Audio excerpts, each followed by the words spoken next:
नोएडा में कपड़ा उद्योग के श्रमिकों के उग्र प्रदर्शन में किसी संगठित नेटवर्क की संभावित भूमिका होने का अंदेश है।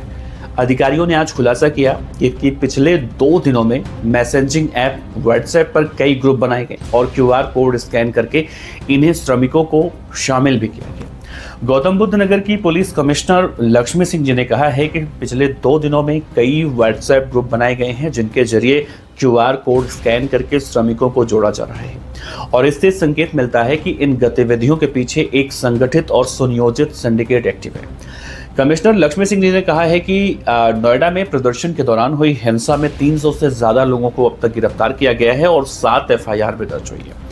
लक्ष्मी सिंह ने यह भी कहा है कि हिंसा भड़काने वाले लोगों की पहचान कर उन्हें पकड़ा जा रहा है। आगे की कार्रवाइयां भी की जा रही हैं। अधिकारियों को मैसेजिंग प्लेटफॉर्म पर अलग अलग नामों से कई ऐसे ग्रुप मिले हैं जिनमें से एक का नाम वर्कर्स मूवमेंट रखा गया था। नोएडा में श्रमिकों के प्रदर्शन पर औद्योगिक विकास आयुक्त दीपक कुमार ने कहा है कि आपको मुख्यमंत्री की उस प्रतिबद्धता का पता है जिसमें वो राज्य को हर क्षेत्र में नंबर 1 बनाने के लिए काम कर रहे हैं। वो रोजगार के अवसर भी पैदा करने के लिए बेहतरीन नीतियां लाने के लिए प्रतिबद्ध हैं। इस घटना के बाद मुख्यमंत्री ने इसके लिए एक समिति का गठन भी किया है।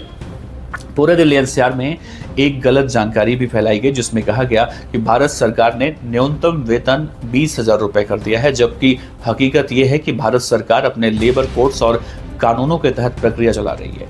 उन्होंने कहा कि हमने कल श्रमिकों से बातचीत की और बातचीत चल रही है। श्रमिकों ने कहा है कि महंगाई की वजह से उनके वेतन में बढ़ोतरी होनी चाहिए। उनका ये भी कहना है कि हिंसा और आगजनी में स्थानीय लोग शामिल नहीं थे, बल्कि बाहरी लोगों ने इस तरह से इस वारदात को या फिर इस प्रदर्शन को अंजाम दिया।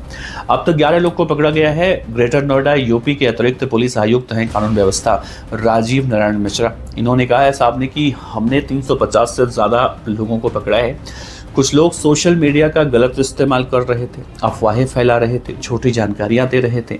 कुछ लोग नए बनाए गए व्हाट्सएप और ट्विटर के जरिए भ्रामक जानकारी फैला रहे थे। इस मामले की गंभीरता को देखते हुए इन सबके खिलाफ केस दर्ज किया गया है। आज कई कंपनियों में श्रमिक काम पर वापस लौट आए हैं।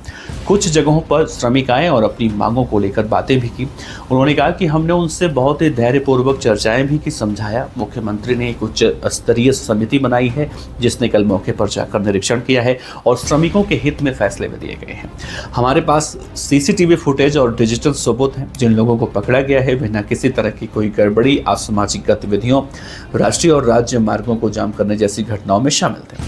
नोएडा में चल रहा विरोध प्रदर्शन दरअसल सोमवार को उस वक्त उग्र हो गया था जब अलग अलग उद्योगों की फैक्ट्रियों में काम कर रहे श्रमिक न्यूनतम वेतन में बढ़ोतरी और काम करने के हालातों में जो हालात होते हैं उनके लिए बेहतरी के लिए सड़कों पर आए थे। इस प्रदर्शन की मुख्य वजह पड़ोसी हरियाणा में न्यूनतम वेतन जो हाल ही में हुई करीब 35% बढ़ोतरी रही, जिसमें मासिक वेतन लगभग 19,000 से 20,000 रुपए तक पहुंच गया। वहीं नोएडा के वही श्रमिक अभी भी करीब 11,000 से 13,000 रुपए से काम कर रहे हैं। ऐसे में प्रदर्शनकारियों की मांग है कि बढ़ती महंगाई को देखते हुए हम न्यूनतम वेतन से कम 20,000 रुपए प्रति महीना किया जाए। श्रमिकों ने शोषण के आरोप भी लगाए हैं जिसमें बिना ओवरटाइम के 12-12 घंटे काम कराना, साप्ताहिक छुट्टी नहीं देना और समय पर वेतन ना मिलना शामिल है। महिला श्रमिकों ने खासतौर पर औद्योगिक इकाइयों में सुरक्षा और बुनियादी सुविधाओं की कमी का मुद्दा उठाया है। शुरुआत में शांतिपूर्ण रही हड़ताल बाद में फेज 2 नोएडा और सेक्टर 60 नोएडा जैसे इलाकों में हिंसक हो गई। इस दौरान पुलिस पर भी पथराव किया गया। पुलिस की वाहनों को भी तोड़ने में कहीं ना कहीं देखने को मिला। आगजनी की गई, फैक्ट्रियों में तोड़फोड़ की घटनाएं सामने आई।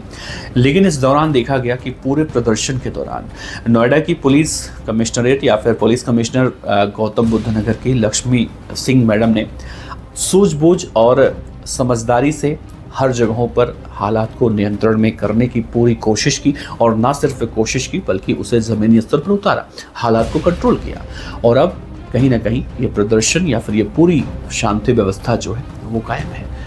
इस खबर पर अपनी राय रख सकते हैं। आपका बहुत बहुत शुक्रिया। नमस्कार।